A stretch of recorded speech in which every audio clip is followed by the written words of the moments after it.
merepotkan mereka gitu ya.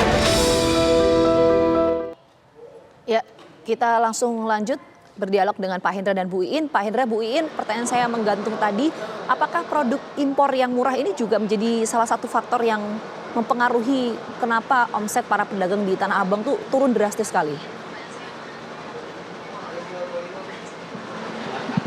Ya, kalau memang produk impor, kalau dapat kita majukan produk lokal, Mbak. Soalnya kalau impor kan banyak juga pengaruhnya, di luar sana kan ongkos pekerjaan murah.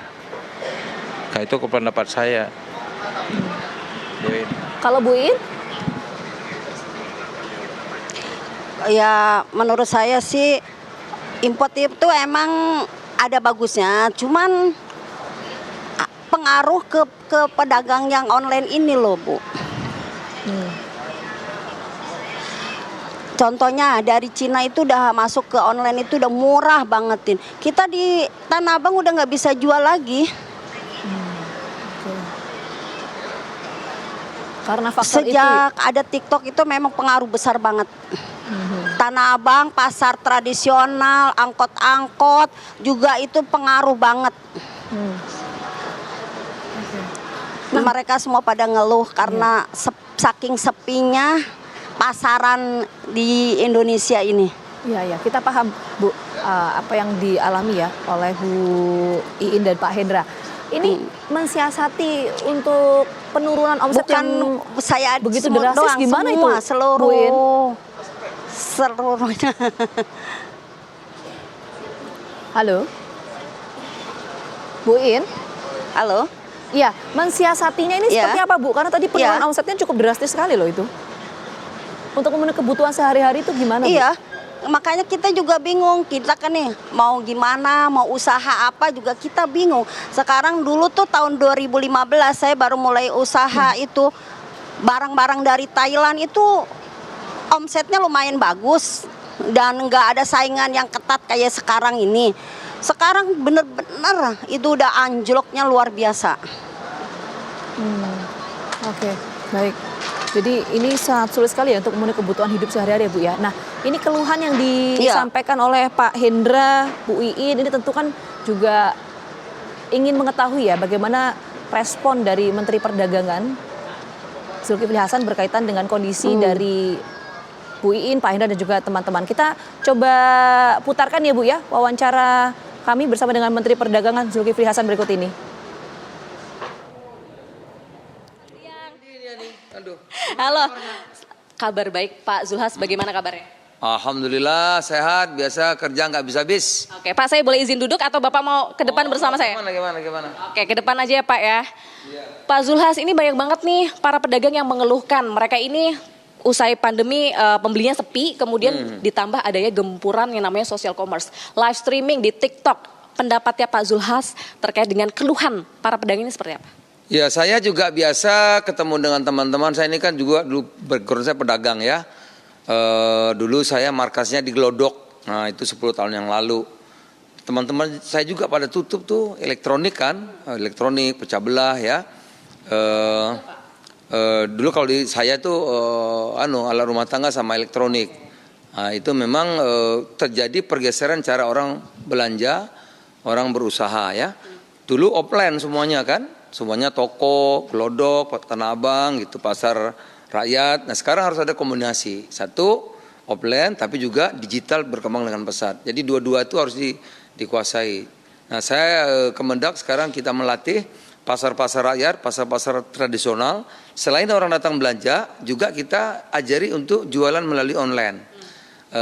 Misalnya udah hampir berapa ratus pasar yang kita latih. Walaupun dia jualannya itu telur, cabai, bawang kan, nah, itu di satu paket misalnya 60.000 di online kan tuh lakunya luar biasa. Jadi kalau lagi sepi yang datang, onlinenya jalan banyak, jadi untungnya 2 kali kan. Yang datang juga yang juga melalui digital online itu. Nah saya kira saran saya kepada teman-teman dan harus mengikuti perkembangan. Selain offline Tanah Abang memang nggak boleh tidak harus ikut juga marketplace, harus ikut juga online gitu. Jadi ada 2. UMKM kita juga selain offline dia juga harus online karena kalau offline aja kan tempatnya di situ saja. Tapi kalau di ekonomi online kan seluruh dunia bisa melihat. Tidak hanya Indonesia, juga luar negeri. Itu yang pertama saya kira yang harus kita kerjakan. Yang kedua, memang perkembangan e-commerce ini harus ditata. Karena kalau kita nggak tata, nanti akan sangat mengganggu perdagangan produk dalam negeri kita. Jualannya offline maupun online. Karena nanti barang di luar gitu ya. Kalau yang berkembang online dari dalam negeri itu nggak ada masalah. Toh yang berkembang UMKM juga, ngambilnya di Tanah Abang juga atau ngambilnya di sini juga. Tapi yang berbahaya tentu kalau online itu ngambilnya dari luar langsung. Menyerbu pasar kita, bisa terganggu itu beauty, UMKM ya, pasar-pasarnya bisa terganggu. Nah, ini mudah-mudahan minggu depan Kemendak akan mengatur, menata, merevisi Permendak 50 2020 menjadi yang baru gitu. Sehingga usaha dalam negeri akan sangat terlindungi. Ya, mudah-mudahan betul doa. Kita harapkan juga pedagang mengembangkan diri melalui e-commerce gitu. Baik, terima kasih atas jawaban-jawabannya Pak Zulhas, terima kasih banyak. Itu dia pemirsa jawaban dari Menteri Perdagangan Zulkifli Hasan menanggapi curhatan dari para pedagang di Tanah Abang dan juga sejumlah pusat perbelanjaan lainnya di Jakarta dan sekitarnya. Sementara itu kami kembalikan ke studio. Oke, baik, saya langsung lanjut ke Pak Guntur. Kalau tadi kita mendengar pernyataan yang disampaikan oleh Menteri Perdagangan Zulkifli Hasan kan mengatakan bahwa ya memang pada faktanya ini ada pergeseran perilaku konsumen. Jadi mau tidak mau ya para pedagang pasar Tanah Abang ini harus bisa beradaptasi. Artinya juga harus berjualan secara online juga. Apakah ini cukup menjawab keresahan para pedagang dan solusi untuk permasalahan mereka, Pak Guntur? Tidak. Karena pada dasarnya bukan soal retail masuk kepada pasar TikTok, bukan. Tapi persoalannya adalah ada pasar digital yang aturannya juga berbeda. Contoh, afiliator ini ditaruh kemana? Misalnya para artis, para public figure. Apakah dia bintang iklan? Tidak. Dia juga mensupport. Kalau bintang iklan itu berlaku periklanan, komunikasi pemasaran. Tapi kalau di sini dia juga seperti mendorong, bahkan barangnya dia juga ikut dan dia mendapat komisi dari situ. Apakah dia retailer? Tidak. Gitu. Sementara di pasar konvensional diatur tanggung jawab retailer, gitu. Sehingga ini saya tidak cukup, gitu. Bukan berarti memindahkan pelaku usaha konvensional ke digital, tapi juga melindungi mereka dari, dan terutama sebenarnya seharusnya yang dikedepankan adalah perlindungan konsumen, gitu. Karena apa? Konsumen berhak dilindungi sesuai dengan Undang-Undang Perlindungan Konsumen. Contoh di konvensional, konsumen berhak untuk dapat retur ketika barang tidak sesuai. Ini bagaimana dengan pasar digital? Ini kan tidak, sehingga apa? Ketika biaya-biaya yang harus ditanggung oleh pelaku konvensional tidak berlaku dengan pelaku usaha digital, maka mereka memiliki kemampuan untuk menaruh harga yang lebih murah. Jadi saya pikir ini bukan mendorong itu ya, ini sebagai opportunity, tapi kembali lagi mari kita tegakkan juga perlindungan konsumen kita di pasar digital. Mari kita tegakkan juga standarisasi produk di pasar digital. Ya, jadi hulunya adalah soal perlindungan konsumen, bukan beradaptasi untuk beralih ke perdagangan secara digital. Kurang lebih Pak Guntur menyampaikan itu ya, kita tangkap poinnya. Karena kalau konsumen begitu dilindungi di pasar konvensional, tapi tidak dilindungi di pasar digital, itu menyebabkan disparitas beban biaya bagi pelaku usaha digital kita tangkap poinnya. Digital. Baik, kita tangkap poinnya. Saya mau langsung lanjut ke Pak Hendra dan juga Bu Iin. Kalau tadi kan dengar ya Pak Hendra, Bu Iin ya, ada saran yang disampaikan oleh Menteri Perdagangan ya kalau bisa para pedagang ini berjualan online juga gitu. Sepakat soal itu nggak sih Bu, atau merasa keberatan sebetulnya? Jawab dulu. Kalau menurut saya itu keberatan, Bu.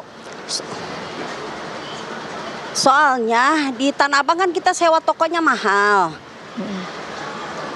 Kalau online itu kan murah. Terus udah gitu kalau umpamanya semua ikut online, itu Tanah Abang ya makin mati, makin nggak ada pengunjung. Saya nggak setuju dengan Menteri Perdagangan. Oke, Pak Hendra juga seperti itu, Pak Hendra? Tidak sepakat untuk berjualan secara online? Ya kurang sepakat Bu, soalnya kalau kita nggak dilindungin offline-nya, tentu Tanah Abang ini tambah mati Bu. Oke, singkat saja mungkin harapan apa Pak kepada pemerintah Pak? Ya harapan kami ya, kami di pedagang Tanah Abang ini dicarikan solusinya gimana offline online ini bisa hidup kembali kan. Itu yang menjadi harapan ya Pak ya, bahwa para pedagang konvensional bisa hidup kembali, gitu. Pasar Tanah Abang juga kembali ramai. Sekali lagi terima kasih banyak Pak Hendra, Bu Iin dan juga Pak Guntur sudah berbincang dan bergabung bersama kami di Kabar Siang. Sehat selalu.